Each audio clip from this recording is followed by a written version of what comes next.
begin and discuss something much deeper. And here we go.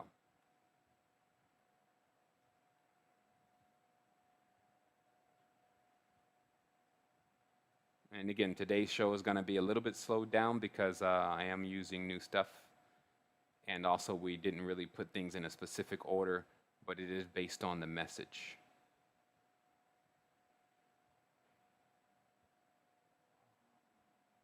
Okay? So what I want to show here first is I want to show this connection with what's actually in the ocean. Because there was once a time where, not too long ago, in what we call the Enlightenment era, all of the things that were rare and all the books that maybe had power and things that had worth, the king issued a decree throughout the land that if you bring those things to him, that he would pay you for them. Okay? And so this was the beginning of the Enlightenment era because it caused a lot of things that no one had ever seen before to be put in front of their face, the same way that the internet is doing now. So here we have then the origins of the heart symbol, okay, which is phi, right? Because phi is this particular design right here. And let me, and obviously when I get a lot better at using this graphics or even get a new pad, it would actually show up a lot better, but we'll go with it, right? So the phi is here, right? The phi racial. Right?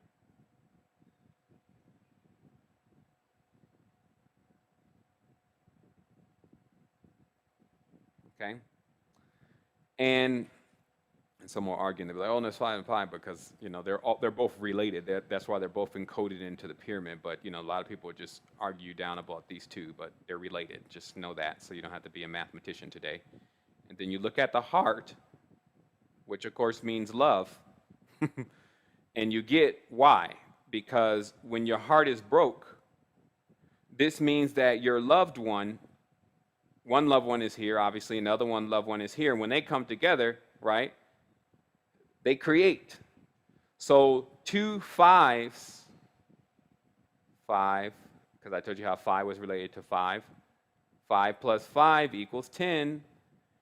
10, of course, is the number because this is the phallic, right? And then this is the yoni, right? And so these two come together, and that's the 10, all right? And these shells are worlds because on the outside of the shell, there's a hard crust and protection, okay? This serves to keep everything out and also to keep what is inside in if it does not know how to open up the shell, okay? And so this is why you see Venus emerging from the shell. Because we know that phi, and I have to put all this here. There's one thing that's called clear. Let me see if I can find that. Okay, well, I can't find it, so we'll just use this one. 72 times 5 equals 360, okay? Here in the pentagram, the angle, and this is, you calculate angles with a compass, okay, is 72 degrees, okay? So this really makes a circle, okay? It's the way of really squaring a circle. This is like the difference between dimensions, 3rd dimension, 4th dimension, 5th dimension, and how do things look. You can go on to Wikipedia and look at 16 cells, 12 cells, tesseracts. And what these show you is that when you pause them, they make shapes like this. And then you can calculate the degrees, and then that's why the straight lines really equal curves, but the straight lines are encoded. They're written versions of the curve, okay? So now we know that this same spiral here is the same, or circle, because what is a circle? A circle is a spiral, right? And I need a little room here. So let me go over here. It's a spiral, right? but turn facing you. And that's why I put that perspective thing up on the Facebook today, because if it's facing you, it looks one way, but if it's turned to the side, it looks another. And that governs perspective. So a circle is really a spiral. Okay? So this is known as the spiral force then. It's actually the force that creates worlds. So let me see if I can find this clearing thing, because it would be awesome to just get, actually I could just do it like this. So let me show you also how this whole riddle really works. Okay, there we go. Here's the riddle.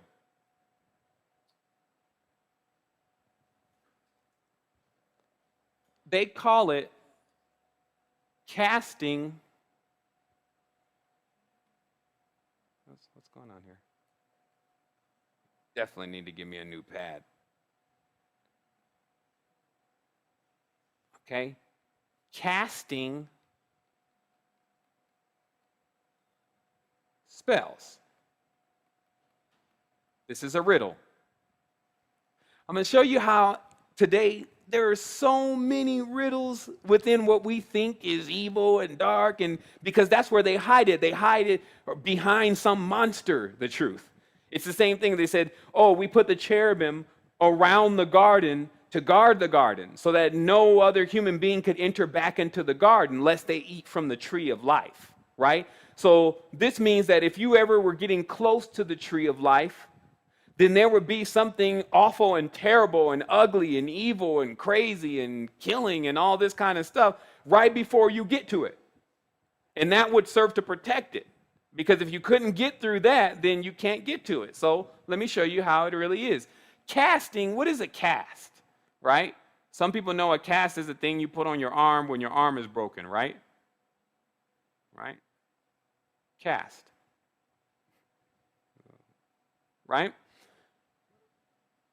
And a cast also is, I think that may be cast with the cast has so many references, right? Because there's a cast as in the stars of a show, right? And then there's another cast system, right? Which is really the same thing, but a system that tells who's on the top and who's on the bottom, right? So let us agree then a cast is to build, is something that you actually, how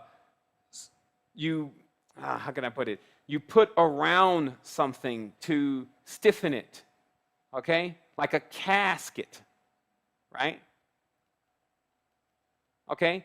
So this is a part of animation, because when you put something in a cast, it's to hold it in a specific position so that way it stays in that position and it can heal in that position, it can grow in that position, it can get formed in that position, right? So casting spells then has to be done with what? Words. And again, it's not my writing, it's the Gravis pad, I tell you. So casting spells has to be done with words. So this means that every time that a person says some words, they're casting worlds or beginning to build worlds, right? Because this is the thing that I have been honing in on and discovering, is that in order for something to appear in physical reality or 3D, let's say for instance, that 3D is here. If you begin casting then or building from here and you're saying, I'm going to be successful, right? You build this world. But this is not a physical world yet. This is an ethereal world. It has all the particles, elements, materials, which are all come from ideas, to create this next field right here, which may bring it into some kind of mineral base, some kind of water base. This means something that actually agrees with your idea and thinks about your idea, knows about your idea. But the last process is 3D. So you can see why when a person is casting with their words, because casting spells is even talking. It's talking people. Right? So we have to realize that your talking is making these worlds. And based on how much energy, power, that you have to put behind your ideas, basically how much will, because remember, this is the will, the wheel, right? And I'm going to show you how the wheel is one massive thing. The cogs that you use for the wheel determines how you're trying to accomplish your will, okay? So the wheel is everything. So those who understand this, right, as this, or like this, right, that's the most powerful. The ones inside are trying to accomplish the knowledge of it through different variations of it, right? So let's keep going here. So remember, your will is the will.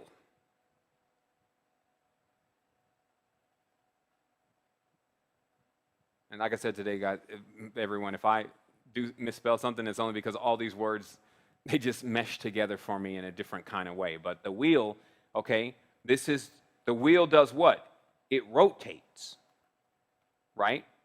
The rotator is the tarot, okay?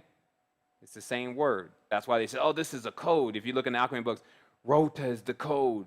And then they put it all there, and then they put some other stuff that doesn't make sense. Sator, right? And then they leave you puzzled. But we are puzzle solvers, okay? Code masters, all right? So the wheel and the rotate and all this must be on point. So what is Earth's real issue then? Wobble. I definitely spelled that wrong. I don't even remember spelling that word before.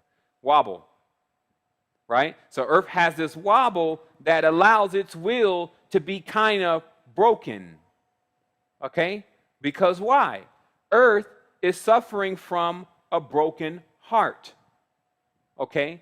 Because Earth's lover, who is the moon, right, is somehow abusing and disengaging her because of some of its impediments. So we'll talk about that in a minute, because that won't even make any sense unless I explain Earth's broken heart and how we can repair Earth's heart by our actions and what we do, because we are breaking Earth's heart. And Earth was talking to me about 4 or 5 days ago on a consistent basis about how I needed to assist in making sure that it doesn't get trashed, because we only have one of these. And in every sense of the word, if you treasure something, then you don't need to go and find another one, right? You only take care of the one that you have. Like finding another Earth is like trying to find another wife or find another significant other or something. What's wrong with the one that you have? Are you disenchanted? Right? And so that's how it parallels in relationships. We are responsible for continuously keeping the fire lit, right? This fire has to do with fire, the passion, the desire to actually be here, not wanting to leave. Because what I'm going to show you today is that the design for us to destroy our world, that bring it into our world so there could be another beginning to the world again, this whole foolish cycle that we're continuously in, where we can be non-linear, we can go to an entirely different level, that's already being inhabited, is based on certain actions. And let me just get into that, because like I said, I told myself personally I wasn't going to do too much talking today. I was going to only do showing, right? So here we go again. I want to show you, and I don't have to do it in here because I don't need to necessarily draw on everything, but I want to show you how everything came from the sea first, okay? And let me get this sized up properly so you can see it really nice. Okay, we'll do that. We'll do that. We'll do that. And we'll do that. And we'll go to the beginning of this. Yeah, let's go to the beginning. Go this way, though. And we'll show, beyond a shadow of a doubt, that everything that Merovingians, Vikings, whoever said that they ever created, it was just plagiarized from the ocean. There's basically no creations in these kind of physical realities that use the same pieces that the physical reality is put together with. Then you're not the creator. You have to go get a new form, aka new, prana, some kind of form that actually can metamorphosize into anything based on your ideas. But other than that, you're only going to pull from the ark or the storehouse. That's what this whole thing is about with Mary. Okay, because Mary, or the ocean, is actually an ark. And as keepers of the ark, we are supposed to protect the ark, because what is inside the ark is all of our everything. Everything that we ever are, were, and will be in three-dimensional realities came from, is in, and still there in the ocean. And that's why there's so much destruction right now being done to the ocean with the Fukushima. These entities will attack Mary, okay? They will attack the maritime situation, the maritime protectors here on the planet, which are the dolphins, the whales, these kind of things, with radiation to get their point across, because that's going to deplete all species that come from and have their origins there. So if all of our organs, I'm going to show you, coming from the ocean, then this means that if our ocean is depleted, or if we're abusing our ocean, then we are committing to suicide. That's why I realized that it was no point personally in clinging to a life in an illusionary reality that's projected by strong minds that wasn't going to end. There was no use in clinging to the life and acting like, oh, I'm going to preserve myself over here. I'm going to keep myself cool. I know this stuff's crazy. I'm going to get my money. I'm going to get my self-substantiation. I'm going to get my what do they call it? They get the wind generators and it's called sustainability, right? I'm gonna get my sustainability together. Then I'm just, when it starts, I'm just gonna hold out. Look at what you're saying. You would take your mind then through the memories, because this earth could go a whole nother way for a long time. It could get dark, you could get disease and all that, and humans will still be living. It's just about what conditions will we be living in. We don't have to wait to that point. But if we're actually sitting back here and not accessing our spiritual power to fix this situation and acting like we're caught in like this double bind, we're stuck in these religions and thinking, oh man, I can't do anything with real power. True power doesn't come from me. I don't have no ego. Ego's not mine. And then you're sitting there being played and your world is being destroyed. And it's not about just the physical world, because what's going on here takes place in the mind and it takes place on a spiritual level first. Then this is the shadow. This is just a reflection of what is going on. So we see that image. Extraterrestrial. I tell you, all the ETs. One time I was in the ocean, right? I had my snorkel on, and I was really getting into snorkeling because I had to conquer this whole thing with the ocean. A lot of people are scared of deep water, right? And that's another embedded thing when a chakra doesn't develop. So I had to start going back out into the ocean and actually learning how to basically swim in deep water, which is actually not hard at all. It's actually easier to swim in deep, especially salt water, than it is to swim anywhere else. You can just float on your back if you get tired. But the reality is that when I started diving, because I saw this connection with dive, D-I-V-E, as die. And I said to myself, I said, once you become a diver, man, that's when you start learning how to take that thing down and bring it back up. You're not actually clinging to life, meaning that you're actually not so in this fear factor that you're allowing it to allow you to not explore, okay, all the things that are there for you. So if there's anything that you say, well, I don't feel comfortable with doing that, I don't feel like I'm ready to do that, and I'm saying still be rational, but think about if your fears are actually holding you back from the full exploration of self and all-knowing, right? Because everyone's asking to be all-knowing but keeps judging. None of this makes sense. I'm here to tell you, you can't go anywhere doing that. You're being a piston, up, down, up, down, up, down, and that's generating power for something else. You're not a controller, though. You're not a person who's sending what we call the uploader, right? We're talking about how to get to that level. So I was in the ocean, I was diving, I started seeing these spines, right? And urchins, and they were shaped exactly like pentagrams. And I was like, man, I don't know, because the fear factor started kicked in. I was like, I don't know if these are man-made or what, because the way they were all organized. But later on, as I got home, I went to look for them, and I found them. They're specific genus. And I said, man, that's crazy, because seeing is something totally different. If you're seeing it on TV, like right now you're seeing it on TV, so that's only one level of it. But the reality is that when you see this stuff in person, you can feel it.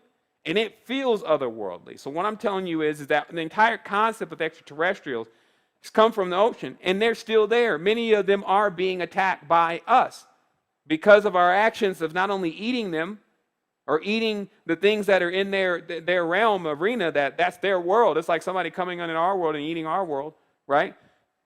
But also, again, the constant attacking with waste and pollution. And then these organisms are down there that you're not familiar with, you don't even care about. Like, you're not even thinking about anything that's not based on phi, right? That's what they say, that phi becomes the most beautiful or whatever. This was beautiful to us. That's why even when they bring it forward now, they wrap it in all these stories of this extraterrestrial craft running around picking up people. These beings do run around the astral plane, and they do have a high level of sentience. Let's keep going through this. This is not any specific order, but it looks like I pulled the one that I really wanted to show the most right now. And that's this siphon. Because it's not hard, and let me blow this up a little bit. It's not hard to see that this particular plant or life form, pod, has a chakra center and is working itself on some stage of development. And of course, this comes from Haeckel's book on Radiolaria, which was a book that was written during the Enlightenment era as he got the funding to go across. Well, actually, he had access to not only the library that I'm going to show you here in a minute of these specimens, but also he had an excellent talent for drawing, so he bought it back. It's one of the only books that are like this. I've searched for more from the Enlightenment era. All of it's supposed to be burned. But anyway, if you notice, there's an advanced life form here. But here's the deeper part, if you don't want to believe in that. That the spores from every single thing that you're seeing on land that you're calling a tree is coming from these particular life forms from the ocean. And not people that do biology are already aware of that, but we're not biologists. So let's give it to me straight up. Straight up, your fruit, your plants, your trees, your cucumbers, all of that come from the ocean. I wouldn't even be surprised if some of them made a transition from a aquatic life form or marine life form into what we call a vegetable or a fruit. Right? Like, think about it. You gotta open it up. Like, you gotta understand. You be a world builder. Like we did it hashtag the other day. Hashtag world builder. Here's another one.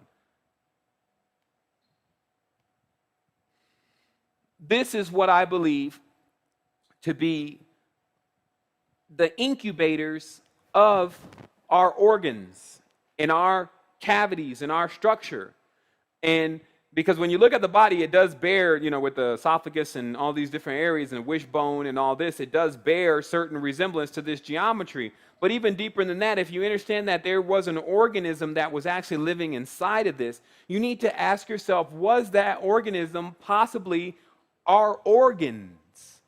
Okay? Meaning that I'm proving here, and a lot of people are going to have to go back on every single thing that they believe, especially those with these degrees of false fire, falsiforus, that they're going to have to go in and say, well, the origins of life are not only from the ocean, but our orgins or our origins are also from the ocean, but something put them all together, proving that there is some kind of creator, meaning a being that says, well, let's start this experiment and let's put this organ here, and we're calling that a heart now. Let's put this one here, because each of these have a different purpose. They have a different frequency or different capacity. And let me show some other ones here. And it allows them to function on with a specific job, specific duty. Like, because remember, if you become Baal or the Lord, you're still responsible for handling all the waste. If you become the ultimate generator, you're still responsible for being the sun. Like, the universe is not allowing any being to get away with using any frequencies or powers in the realm of the impossible without actually tying into the entire holographic perspective on some way or another, whether they want to or not. So when we wake up to this, things start becoming really simple and we flow with massive levels of energy. But look here, I come to bring it to you. I bring it to you on a silver platter, meaning in at least a definition that you can actually look at it. Let's get that up on the large screen here. And you see that once again, it doesn't take a rocket scientist to know that if we play some tones at this, if you just looked at a tuning fork, that this thing would get to reverberating, especially with this shell on it. Like this thing would just make its own beat, its own tone, its own rhyme. So how many more of these are still in the ocean? Advanced organisms still in some level of incubation, playing out their own tone, vibration, and frequency that's holding up the entire galactic spectrum of what we call existence, right? So then why wouldn't I? Because if you understand the real deal of this law, this rule, this creed, this covenant, this agreement, right? It's because it has a lot to do with being respectful. It has a lot to do with honoring, cherishing, okay? And this is all ancestry, meaning that you take care of your ancestors. Is that not Mary? I'm not talking about the one found at the Vatican. I'm talking about the one in the real ocean. Is that not a Maltese? I mean, come on now. I'm not blind, especially now that I'm awake. So it's easy for me to see that the ocean does have very advanced organisms, and they bear geometry that we're using now, but also has been usurped. Because if you go to these different books like A Bridge to the Light and these different novels on high levels of Masonic knowledge, supposedly, they take these symbols and they take credit for them. And then they give the geometry and they act like they're the ones. And then none of this bears a straight line. So that also lets you know that they're always lying, that they're always trying to draw a line to cloak the real identity of the curve or the spiral force, right? Here we go some more. Incubation. Incubation is not a new thing, meaning that this cross that you see on these points is the same that you would witness on the earth. That's why they use the symbol of the cross. And if you notice this design, it's exactly identical to the design of Earth with its hollow center and its central sun, right? Or its generator. Okay? And let me start back over here so nothing is left out. But again, chagrin. If these people think, like all these people running around here, that pentagram comes from these folks with these goats and all this, that's why they love to turn it upside down, just to let you know that a straight line upside down, this is the furthest from the truth, basically. Because the truth is, especially when you put some curves on it, and you'll even find it in what you would perceive as a straight line until you get under the microscope. But this pentagram does not come from these people, man. Wake up. It does not come from these so-called Illuminati, okay? It comes from this ocean, and this ocean is a part of us. It is us. We can harness the pure potential of unhindered, unsluggish life, okay? Let's keep going. Pentagram and the hexagram. This is not the streets of Washington. This is the streets of nature. The Emerald City, as they called it down there. There's other cities even down in the ocean. There's other advanced rulers down there. They still are down there doing their thing and their skirmishes with the people on land. Right? Now it's time to end wars. Like I said, I'm in game. Right? Ender's game. In the game. Let's get into actuality. Let's get into adepthood. Let's meet the neighbors, the cousins. Let's get together. Because there is nothing else beside that. That's our growth, our strength, our energy is knowing our origins, pots and vases. All of the beautiful things you're seeing in Bed Bath & Beyond and IKEA came from the ocean. You can go and pull a pot now. And it'd be organic. And you can, all the porcelain, all the glass, all that stuff came from the shells. Here we go with the organ thing again. It looks to me like some type of ovary, which also gets confused as at times being the horned one, right? Because if you flip this upside down, it obviously looks like some kind of horned entity. And then encased in the center, some being incubating. There's always an incubation going on. And some people, like I said, I'm just starting here. Like my trainer, we'd be going through this hard workout. We're about 30, 40 minutes in, and I'm thinking it's about to be over. He said, oh, man, we're only warming up. I'm telling you today, I'm only warming up. You can discredit this entire book because they got that going on too. The guy didn't put forth a proper thesis on his idea of evolution, of what the evolution of mankind, especially coming from the ape, and also that some of his pictures of placentas and pictures of some of his pictures basically of the sacks that eggs are carried in were not correct, right? So they try to debunk the guy's entire work. It'll happen every single time. But when you realize who you are, you'll know what the truth is the moment that you take a look at it.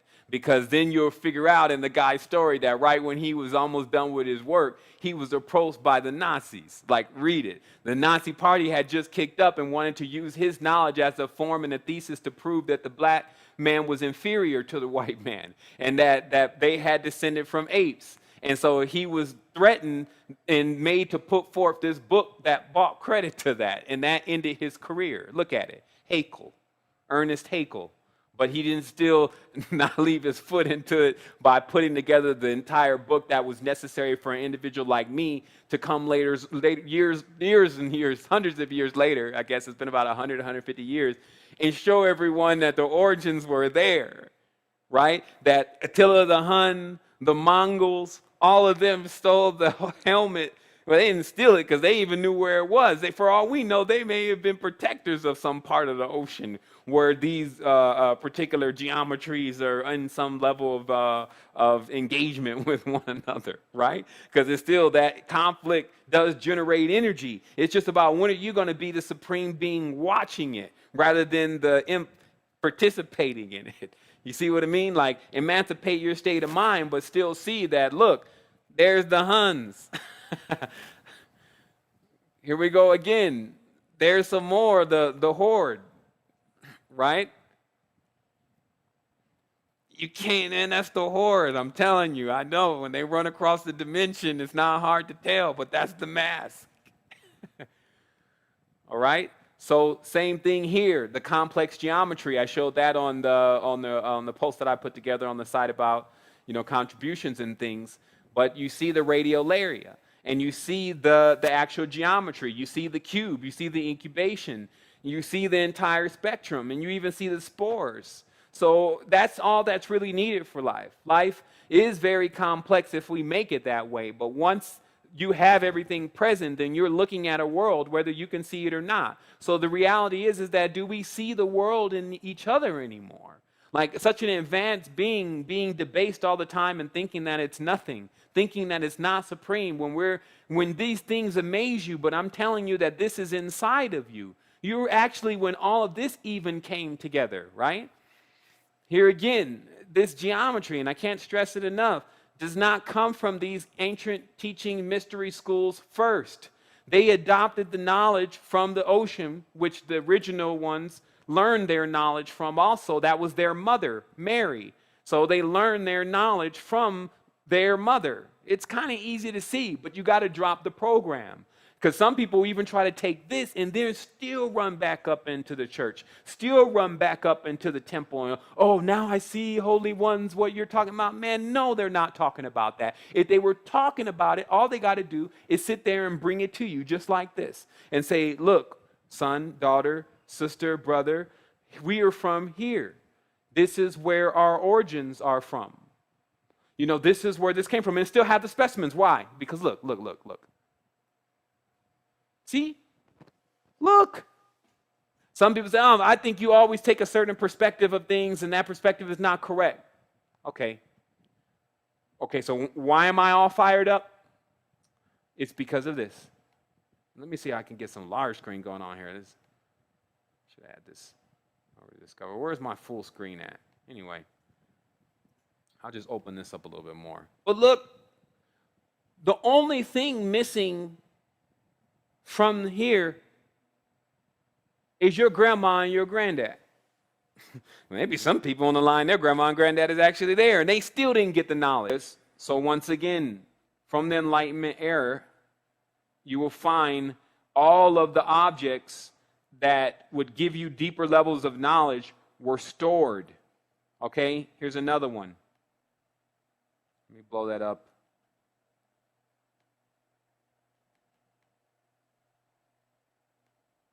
Oops.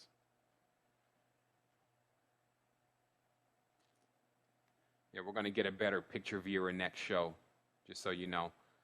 But as you see here, that you're looking at volumes of the knowledge of emancipation, okay?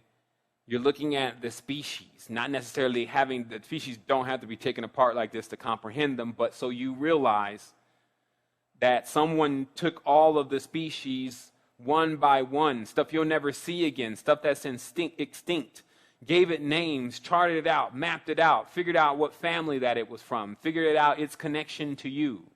And that's what I was saying. The secret societies you're seeing today were formed from the people who were participating in the Enlightenment era. Go to your Wikipedia, look up Enlightenment era, and see it. You'll see most of the members that were also members of the Priory of Zion were also members of the Enlightenment era, right? So this whole New Age movement and Enlightenment period is not the first one.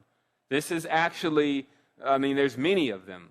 So here we go again. I'm just showing you that all of this stuff was in catalogs. This is probably what's underneath the Vatican in the 5 Mile Library, is not just the actual book itself, but the actual specimen itself.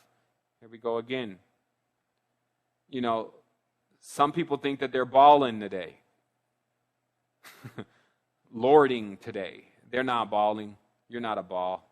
You didn't even have your bowels together. How are you going to be a ball? You can't, your will is broke. You listen to what they telling you to do. That's why I'm saying it's only knowledge and wisdom and truth will triumph always. So if you stand with it, then you will triumph always, meaning in every way, meaning nothing will be coming against you and at you, because it is you. It gets absorbed by you. 8. So you become 9, meaning you turn all energy into perpetual energy and then dip back into the whole as you quirk, which is a 0, and then come back out as a 1 again, upright and straight.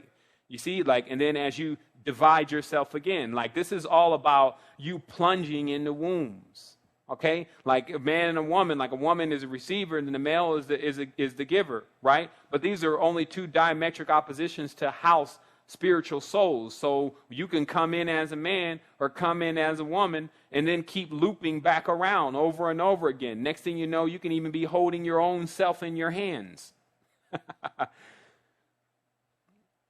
Here it is again. Some more though. It was pride and joy what's in this room, meaning that what had been collected brought forth great deals of knowledge, allowed one to control the worlds in which they were living in. You see all the characters, Hermes, this guy's got a castle on his head, etc. Actually, that's not a guy. That's looks like Diana. Okay? So here we go. Today, like I said, beyond a shadow of a doubt, you have to know you're a supreme being. So I need to show you more than one picture of the same thing. You see it again. Keeping the knowledge, filing the knowledge away. All sorts of stuff. Look, when you look at this one, it'll blow your mind. You can even get in up close on some of these and actually see some of the organisms and some of the tools. Like I always say, sometimes you have to just be the fly on the wall, meaning just be over there on the side, watching also what is here, looking in the backgrounds, because a lot of this stuff is encrypted. There's codes, like you see the cross signs here. There are codes deeply embedded within many of these works of art. Like I was saying about that book from last week, there's deep encryptions. You turn the book to the side, turn it different ways. It has different emblems that mean different things, right? Okay, so you're looking at it again. So that's the last thing that I really need to show. And then last but not least, actually, in this section of Mary, I wanted to let everyone also see that these bats happen to be very close, and when you look on the level of genus, to human beings. But the interesting part is that I wanted to just bring forth is that the extraterrestrial concept in the sky has to be switched to being on the ground. Because if you can't see that there is a whole family of beings here, whether they may look a little ferocious to you or not, you know, man, stop that, man. Close your mouth. You're smelling a little bat breath. That's how you have to teach. That's how you have to approach it. Like, that's what puts out fire is humor. Okay? Like, humor puts out fire. That's why I think human has a lot to do with that sometimes, because we can sometimes be a real kill to the fire. But the reality is that if you feel yourself getting frightened, it's like, look, man, look, man, stop breathing on me, man. And just go do something with yourself, like in the mirror. Like, don't let yourself go into the massive fear factor. So we're going to keep going into this, and I'm going to go through the diagrams now. And we're actually rounding.